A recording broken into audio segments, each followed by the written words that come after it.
Bonjour à tous. Peut-être qu'on dit bonsoir maintenant, mais on ne saura jamais avec l'absence de fenêtre. Je voulais remercier d'abord François Héran, Eduardo Stopioni et puis la Fondation pour les sciences sociales de m'avoir donné l'opportunité de partager mes travaux avec vous aujourd'hui. Et puis je voulais vous remercier d'être restés jusque-là, nombreux. Et je vais vous emmener à New York pour discuter logement social. Alors, les politiques du logement social, c'est quelque chose qui est évidemment important par rapport à la problématique du logement. Et une des questions qui est importante et que Fabien a beaucoup discuté dans la session précédente, c'est la question de qui a accès au logement social. Et une première dimension de cette question qui a accès au logement social est évidemment de savoir combien de logement social est disponible. Magique. Donc, si vous regardez cette slide, vous avez le pourcentage de logement social dans le parc résidentiel et vous voyez que dans une ville comme Amsterdam, vous avez à peu près 52% du parc résidentiel qui est constitué de logement social, ce qui signifie grosso modo qu'en fait tout le monde est dans le logement social, à part les propriétaires et puis les expats qui forment un tout petit morceau de marché de parc privé. À Paris, vous avez 17,5% de la population du parc résidentiel qui est constitué de logement social. Donc tout de suite, on a une conception qui est plus élitiste du logement social. Élitiste à l'envers, c'est-à-dire que c'est pour les gens qui sont plus pauvres ou évidemment ceux qui ont des amis haut placés. À New York, le logement social représente 5,5% pour la partie bâtie et environ 2 quelques pourcents pour la partie, ce qu'on appelle en voucher, c'est-à-dire quand on vous donne des chèques logements qui vous permettent d'aller sur le marché privé. Donc c'est pour ça que sur le graphique, vous avez cette espèce de différence de couleur entre d'un côté le logement social bâti et puis de l'autre le logement social qui est donc le système des vouchers. 5%, ça veut dire que c'est un logement social qui est très restreint et qui est très stigmatisant et qui est essentiellement pour les Noirs et pour les Noirs pauvres. Et en fait, essentiellement pour les femmes noires pauvres, un peu âgées. C'est le profil du locataire type du logement social aux États-Unis.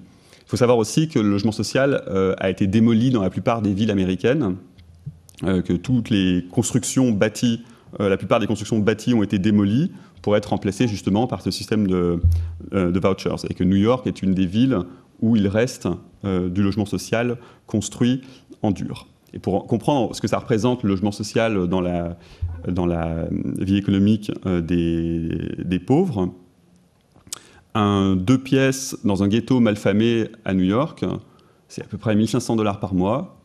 C'est assez cher, c'est franchement cher.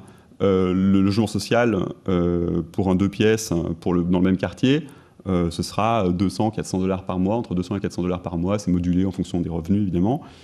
Et donc, évidemment, le fait d'avoir accès au logement social représente une énorme aide et représente un énorme bénéfice pour, justement, pour les bénéficiaires.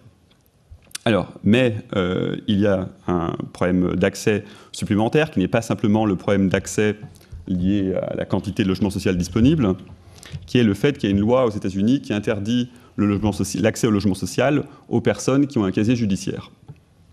Alors, cette loi a été votée par un président de gauche, enfin, a été fait voter par un président de gauche, et sous un président de gauche qui n'a pas été fait l'objet d'un veto, qui est Bill Clinton en 1996, et qui consiste à interdire l'accès au logement social aux personnes avec un casier, au motif que l'État-providence et la solidarité nationale n'ont pas à récompenser les criminels et que les gens honnêtes doivent être favorisés.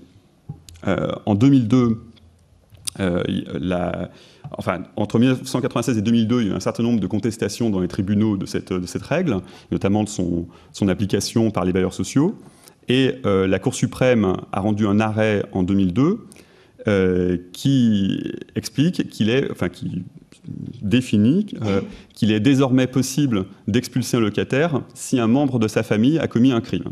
Et le cas que la Cour suprême devait juger était celui de Madame Rucker, qui vivait dans la périphérie de San Francisco et Madame Rucker, qui avait 70 ans et qui était grand-mère, et dont la fille, qui en avait à peu près 40 et quelques, était handicapée mentale, avait été arrêtée en train de fumer du crack à 2 ou 3 kilomètres du logement social en question. Et donc, le bailleur social a considéré que le fait que la fille de Madame Rucker fume du crack en faisait un élément indésirable, qu'il fallait donc expulser Madame Rucker, a engagé l'expulsion de Madame Rucker, porté plainte, elle a porté ça devant la Cour suprême. La Cour suprême a tranché en faveur du bailleur social, et donc depuis, il est possible, et même il est désiré, il est souhaité des bailleurs sociaux qu'ils expulsent les familles entières dont un seul membre, et pas forcément le locataire qui est sur le bail, a commis un crime ou un délit. Évidemment, c'est une loi qui est très sévère, parce que ça veut dire que les familles qui sont frappées d'expulsion se retrouvent avec un coût du logement qui est fortement augmenté, qui multiplie par 4, et donc c'est une pénalité très forte. Alors qu'est-ce que ça implique ? Moi, je ne travaille pas du côté des familles, je travaille du côté des institutions. En gros, ce genre de politique très restrictive a tellement d'effets pervers que les gens qui sont chargés de les mettre en œuvre doivent inventer des dispositifs invraisemblables pour en limiter les dégâts. Et c'est ce que je vais essayer de vous montrer aujourd'hui. Alors, quel est le contexte de tout ça ? Le contexte, c'est celui de l'incarcération de masse. Alors, c'est quelque chose dont on a beaucoup parlé récemment avec les histoires de Ferguson. Mais donc, ici, vous avez plusieurs courbes qui sont intéressantes à regarder. Le graphique n'est pas penché, contrairement à ce que vous pouvez penser, à cause de la courbe de la population. Donc, c'est l'indice 100 pour toutes les courbes en 1980. La ligne droite, c'est l'augmentation de la population.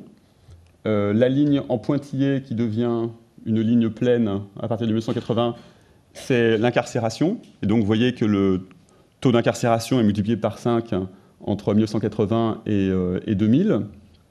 Et puis, les courbes grises et bleu clair représentent la criminalité violente et la criminalité acquisitive.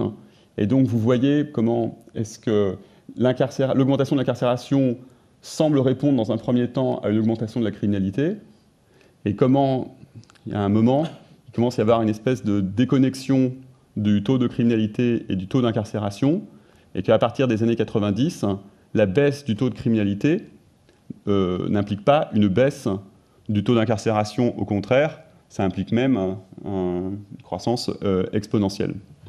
Alors évidemment, il y a un effet entre les deux. Je ne cache pas que quand vous multipliez votre taux d'incarcération par 5, ça réduit la criminalité. Il n'y a pas de doute là-dessus, mais évidemment, à quel coût ? Pour situer les États-Unis dans les comparaisons internationales, vous voyez ici un certain nombre de pays.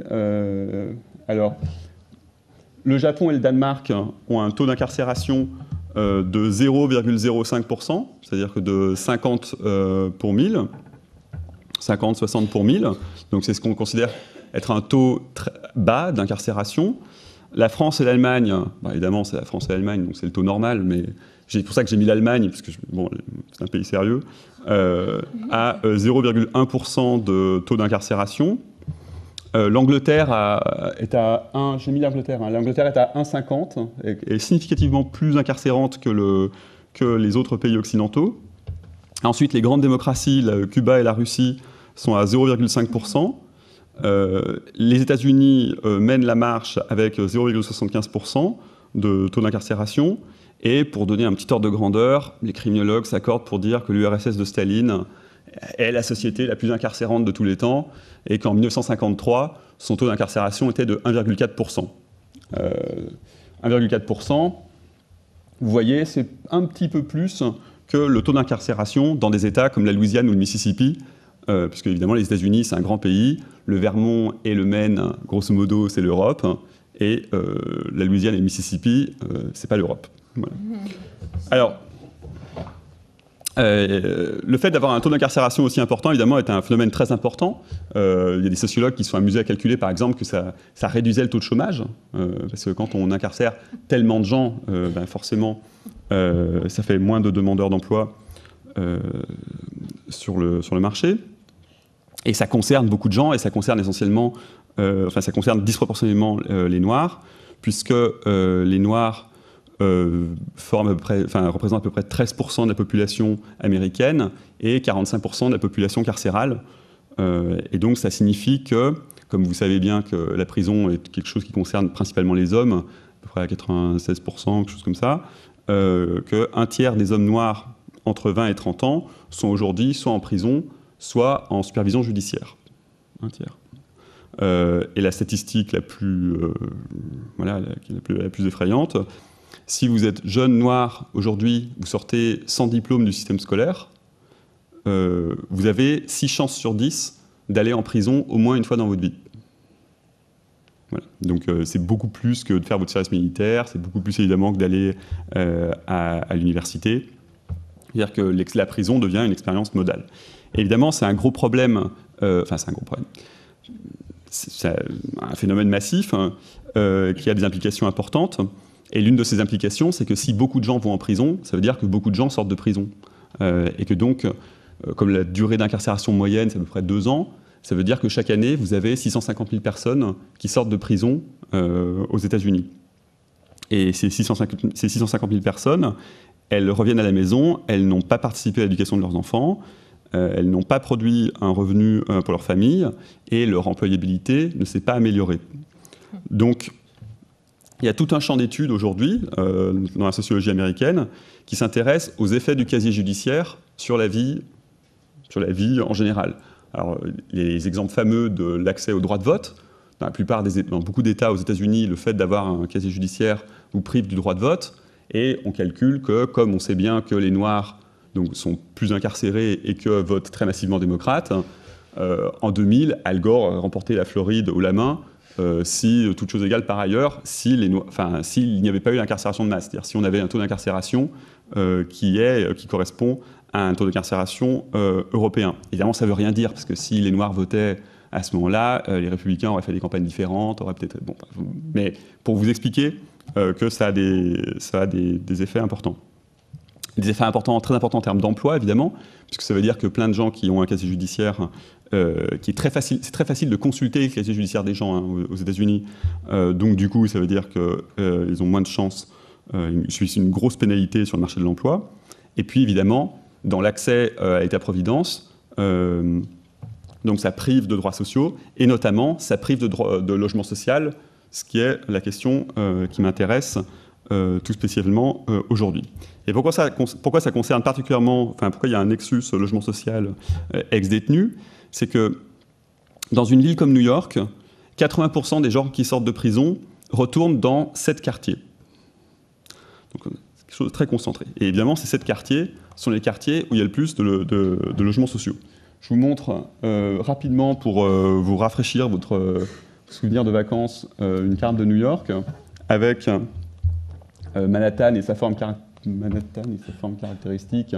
Donc ici, le Bronx, Queens, Brooklyn et Staten Island. C'est là où l'affaire Eric Garner, c'est ici.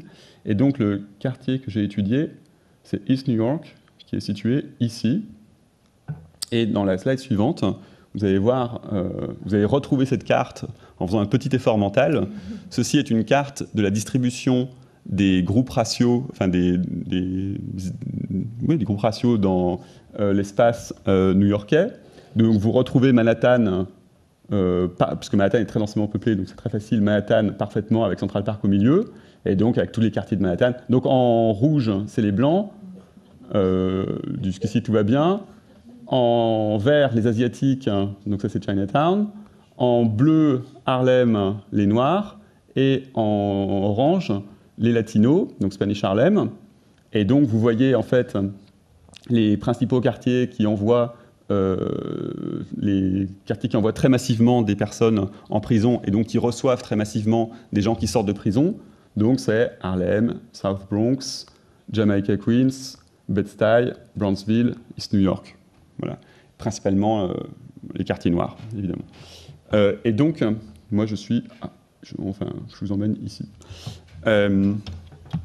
Et donc, là-dessus intervient donc la loi dont je voudrais vous parler. Je sors de cette carte qui est un peu trop fascinante voilà. Et je vous ramène à East New York. Alors, Cette loi qui prive les délinquants de l'accès au logement social, ça veut dire que quand vous gérez un immeuble HLM, un logement social, vous devez expulser toute une famille dont un seul membre a commis un délit. Et vous devez le faire parce que le financement des bailleurs sociaux aux États-Unis, c'est un financement largement fédéral où vous êtes évalué selon un système de points. C'est-à-dire que vous recevez un formulaire où vous remplissez des cases.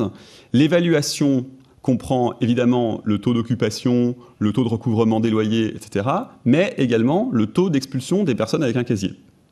Donc ça veut dire que vous n'êtes pas légalement tenu d'expulser toutes les personnes qui ont un casier, mais que si vous voulez conserver vos financements d'une année sur l'autre, ou si vous voulez compenser un mauvais score, par exemple, dans le taux d'occupation ou dans le taux de recouvrement des loyers, alors vous avez tout intérêt à être vraiment très très dur sur l'expulsion des personnes avec un casier judiciaire et des personnes qui vivent avec des personnes qui ont un casier judiciaire, parce qu'en cas de mauvaise évaluation, vos crédits vont diminuer, voire être coupés. Donc vous avez des cas de familles qui sont expulsées parce qu'un gamin a sauté une fois de trop par-dessus le tourniquet du métro, parce qu'un DVD n'a pas été rendu au vidéoclub.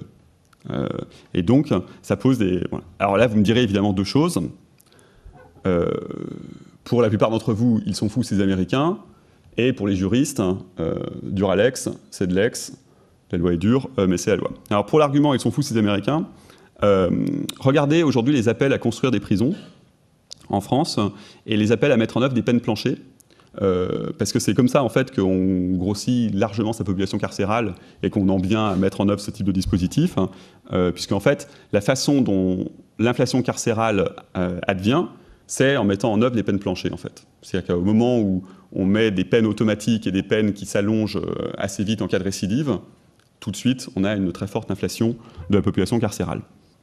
Pour l'argument « la loi est dure, mais c'est la loi », c'est vrai que la loi a fait l'objet d'un vote démocratique, que la souveraineté populaire s'est exprimée, et c'est vrai aussi que quand on fait des sondages auprès des Américains, ils trouvent cette loi, ils la trouvent populaire au sens...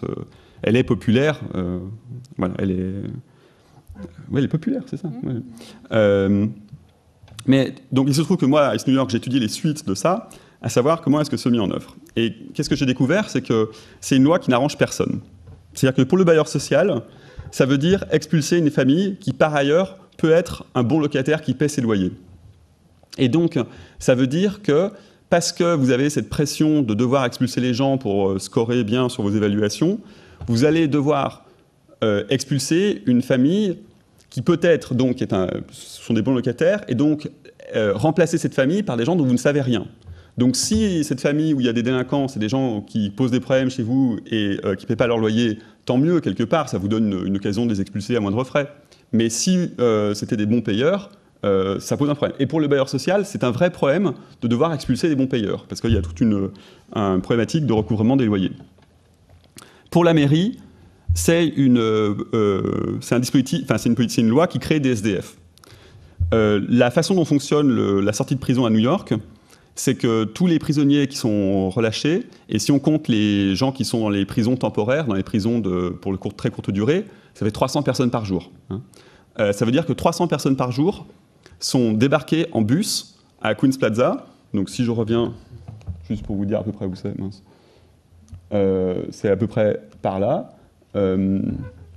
Donc, pardon ? Ah, on voit pas le marqueur ? Bon, ouais, il est trop petit. Donc, ils sont relâchés à Queens Plaza à 3h du matin avec un ticket de bus et $10.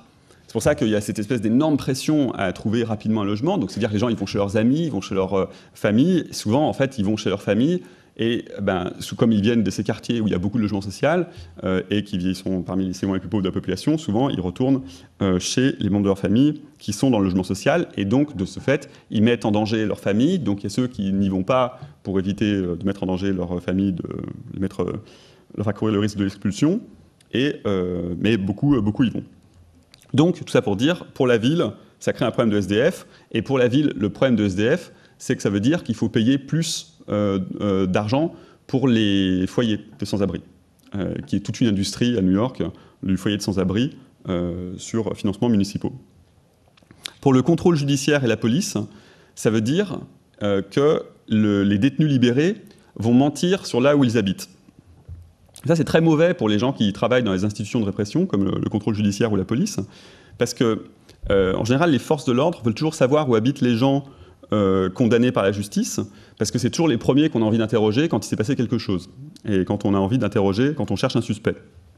Donc, ça pose un problème de maintien de l'ordre. Ça pose un autre problème, notamment pour la problématique du contrôle judiciaire, c'est que c'est sur la façon dont fonctionne le contrôle judiciaire. Qu'est-ce que le contrôle judiciaire? Donc en anglais, c'est parole, c'est parole. C'est quand on est libéré avant la fin de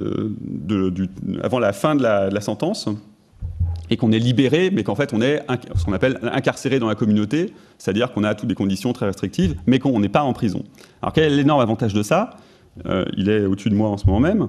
C'est que quelqu'un en prison coûte environ $160 par jour, alors que quelqu'un sous contrôle judiciaire coûte $20 par jour. Donc évidemment, comme la prison coûte très cher, et que c'est de l'argent public, ça économise beaucoup d'argent de mettre les gens sous contrôle judiciaire.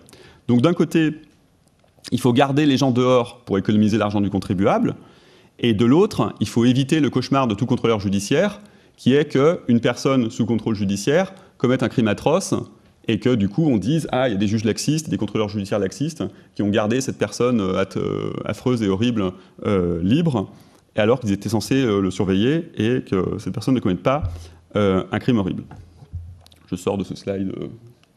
Voilà. Donc la solution et la façon dont fonctionne en fait le contrôle judiciaire, c'est de faire jouer la famille contre la personne libérée.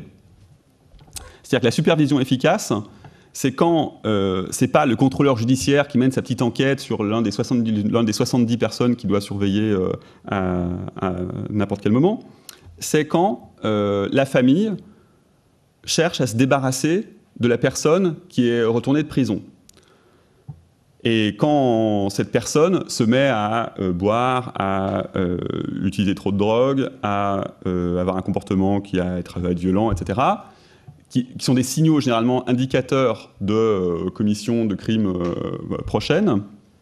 Donc là, la famille, pour se débarrasser de la personne qui est chez elle, appelle le contrôle judiciaire en disant Johnny est en train de commencer à causer des problèmes, et donc le contrôleur judiciaire trouve un prétexte, c'est très facile de trouver des prétextes, pour le remettre en prison, et les choses sont bien, tout va bien dans le meilleur des mondes. Le problème, évidemment, vous l'avez compris, c'est que si la famille habite dans le logement social et que la personne, puisqu'elle vient d'être libérée, elle vient de sortir de prison, a un casier judiciaire, elle ne va pas appeler le contrôle judiciaire pour accomplir cette fonction de contrôle social, puisqu'elle n'a pas envie de perdre son logement, qui est ce qui adviendrait si elle devait coopérer. Et donc, qu'est-ce qu'on fait de tous ces acteurs, donc la ville, le logement social et puis le contrôle judiciaire? Ils se sont mis ensemble pour payer une ONG basée physiquement dans un complexe de logement social pour servir d'intermédiaire auprès des familles, pour que les familles puissent continuer à informer subrepticement le contrôle judiciaire, mais sans que le bailleur social ne soit officiellement au courant, de façon à ce que le bailleur social ne soit pas obligé d'expulser la famille en question. Et donc cette histoire, pour moi, illustre le côté un peu idiot des politiques punitives, c'est-à-dire qu'on a une loi qui vise à récompenser les gens honnêtes, qui en fin de compte force les acteurs répressifs, qui sont là pour mettre en œuvre de la répression, c'est pour ça qu'on les paye, à payer une ONG, donc frais supplémentaires, pour contourner la loi d'une manière qui ne se voit pas trop. C'est tout ce que je voulais dire. Merci beaucoup.